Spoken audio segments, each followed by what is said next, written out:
Hello student, आज हम पढ़ाने जा रहे हैं क्लास 5th का हिंदी व्याकरण पाठ 11। पाठ का नाम है अविकारी शब्द। अविकारी शब्द क्या होते हैं, आइए इस पाठ में हम पढ़ते हैं।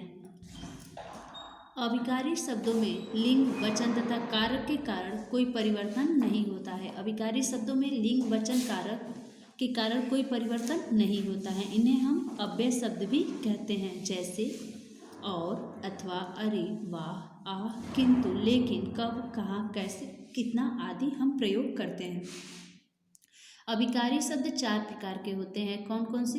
क्रिया विशेषण, दूसरा संबंध बोधक, तीसरा समुच्चय बोधक, चौथा विस्मयादि बोधक। क्रिया विशेषण क्रिया प्लस विशेषण अर्थात क्रिया की विशेषता बताने वाले शब्द क्रिया विशेषण कहलाते हैं। जिसमें क्रिया की विशेषता बताया जाता है वे क्रिया विशेषण कहलाते हैं। जैसे मेरी बहन बहुत बोलती है, तो बोलना क्रिया हो गया और बोलने की क्रिया बताई गई कि बहुत बोलती है, तो बहुत यहाँ पे क्रिया विशेषण का शब्द हो गया।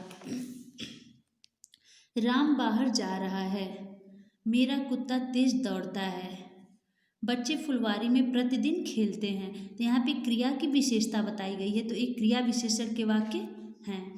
ऊपर दिए गए वाक्यों में बहुत, बाहर, तेज तथा प्रतिदिन शब्द बहन, राम, कुत्ता, बच्चे के लिए आया है, तो ये क्रिया विशेषण कहलाएंगे। बोलती हैं, जा रहा है, दौड़ता है, सब क्रिया की विशेषताएं बता रहे हैं, तो ये क्रिया विशेषण शब्द हो गए। क्रिया की विशेषता बताने वाले शब्द क्रिया विशेषण कहलाते हैं। क्रिया विशेषण के कितने भेद होते हैं, आइए जानते हैं। क्रिया विशेषण के 4 भेद होते हैं। कालवाचक, दूसरा स्थानवाचक, तीसरा परिमाणवाचक, चौथा रीतिवाचक।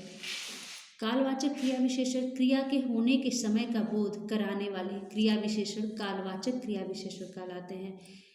जैसे आज, कल, परसों, सदा, सुबह, शाम, रात, दिन, प्रतिदिन, अभी आदि। इसमें काल का पता चलता है, तो ये कालवाचक क्रिया विशेषण है। जैसे दादाजी हरिद्वार से अभी आए हैं, तो अभी आए हैं, तो इसमें काल का पता चला है कि वे अभी आए हैं, तो ये हमारा कालवाचक क्रिया विशेषण हो गया। हम लोग कल स्कूल जाएंगे, तो कल हमारा कालवाचक क्रिया विशेषण हो गया।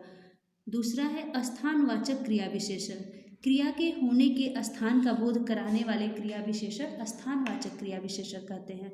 जैसे नीचे, ऊपर, यहाँ, वहाँ, उधर, इधर आदि। यहाँ पे चित्र में दिया गया है, सुधा यहाँ आओ, तो यहाँ आओ, यहाँ पे स्थान का बोध हुआ है, तो यहाँ पे हमारा स्थानवाचक क्रिया विशेषण है। सुमन इधर आओ, ये हमारा स्थानवाचक क्रिया विशेषण है।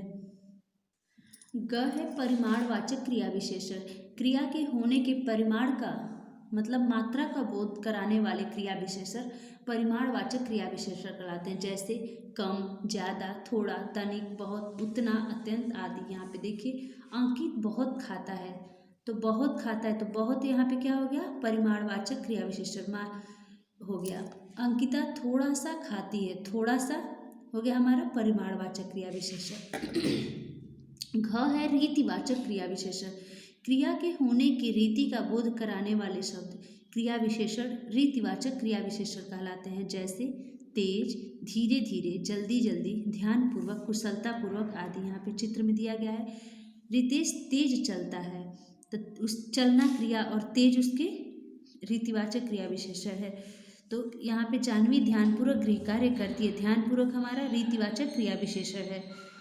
यहाँ पे देखिए कुछ प्रमुख क्रिया विशेषण शब्द यहाँ पे दिए गए हैं। स्थानवाचक, कालवाचक, रीतिवाचक, परिमाणवाचक। देखिए स्थानवाचक में सामने, कालवाचक में आजकल, रीतिवाचक में जल्दी, परिमाणवाचक में तनिक। ये आपको समझने के लिए यहाँ पे दिया गया है कि कैसे स्थानवाचक, कालवाचक, रीतिवाचक, परिमाणवाचक क्रिया विशेषण होते हैं।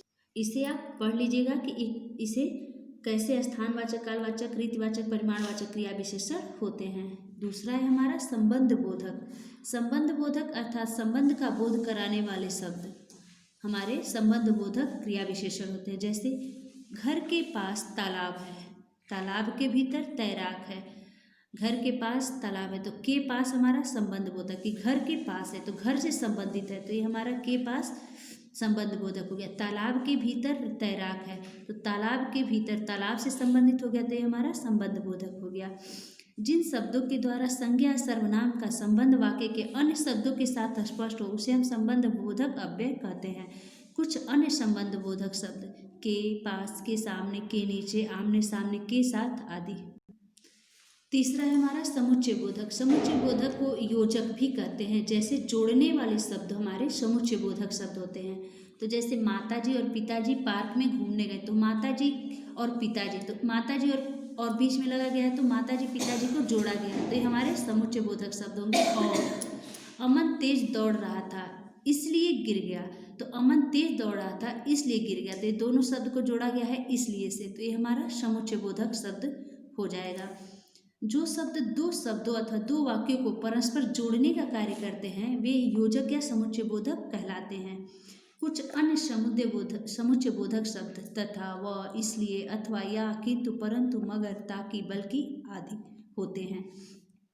चौथा है विस्मयादि बोधक। विस्मयादि बोधक अर्थात विस्मय आदि भावों को का बोध होता है कराने वाले शब्द विस्मयादि बोधक होते हैं। जैसे अरे आप आ गए, तो देखिए अरे आप आ गए, ये आश्चर्यजनक शब्द हैं कि अरे आप आ गए, तो ये हमारे विस्मयादि बोधक शब्द हैं। वाह कितने सुंदर फूल हैं, अरे तुम कब आए, ये सब हमारे विस्मयादि बोधक शब्द हैं। जो शब्द आश्चर्य, इससे आप लर्न कर लीजिएगा, होमवर्क है। जो शब्द आश्चर्य, खुशी, दुख आदि मन के भावों का बोध कराते हैं विस्मयादि बोधक शब्द कहलाते हैं। कुछ अन्य विस्मयादि बोधक शब्द जैसे शाबाश, काश, ओह, आह, बाप रे, खामोश, सावधान, हे भगवान, विस्मयादि बोधक शब्दों का प्रयोग वाक्य के प्रारंभ में होता है। कभी भी विस्मयादि बोधक शब्द वाक्य के प्रारंभ में इसका प्रयोग होता है। इन शब्दों के साथ विस्मयादि बोधक चिन्ह, देखिए यहाँ पे विस्मयादि बोधक चिन्ह है, चिन्ह का प्रयोग किया जाता है। तो ये आपका होमवर्क है, आप इस चैप्टर को लर्न करेंगे। ये आपका होमवर्क है। अविकारी शब्द किसे कहते हैं, अविकारी शब्द के कितने प्रकार होते हैं, क्रिया विशेषण के कितने भेद होते हैं, ये सब आप लर्न करेंगे। ये आपका होमवर्क है। आपकी क्लास ओवर होती है। Thank you.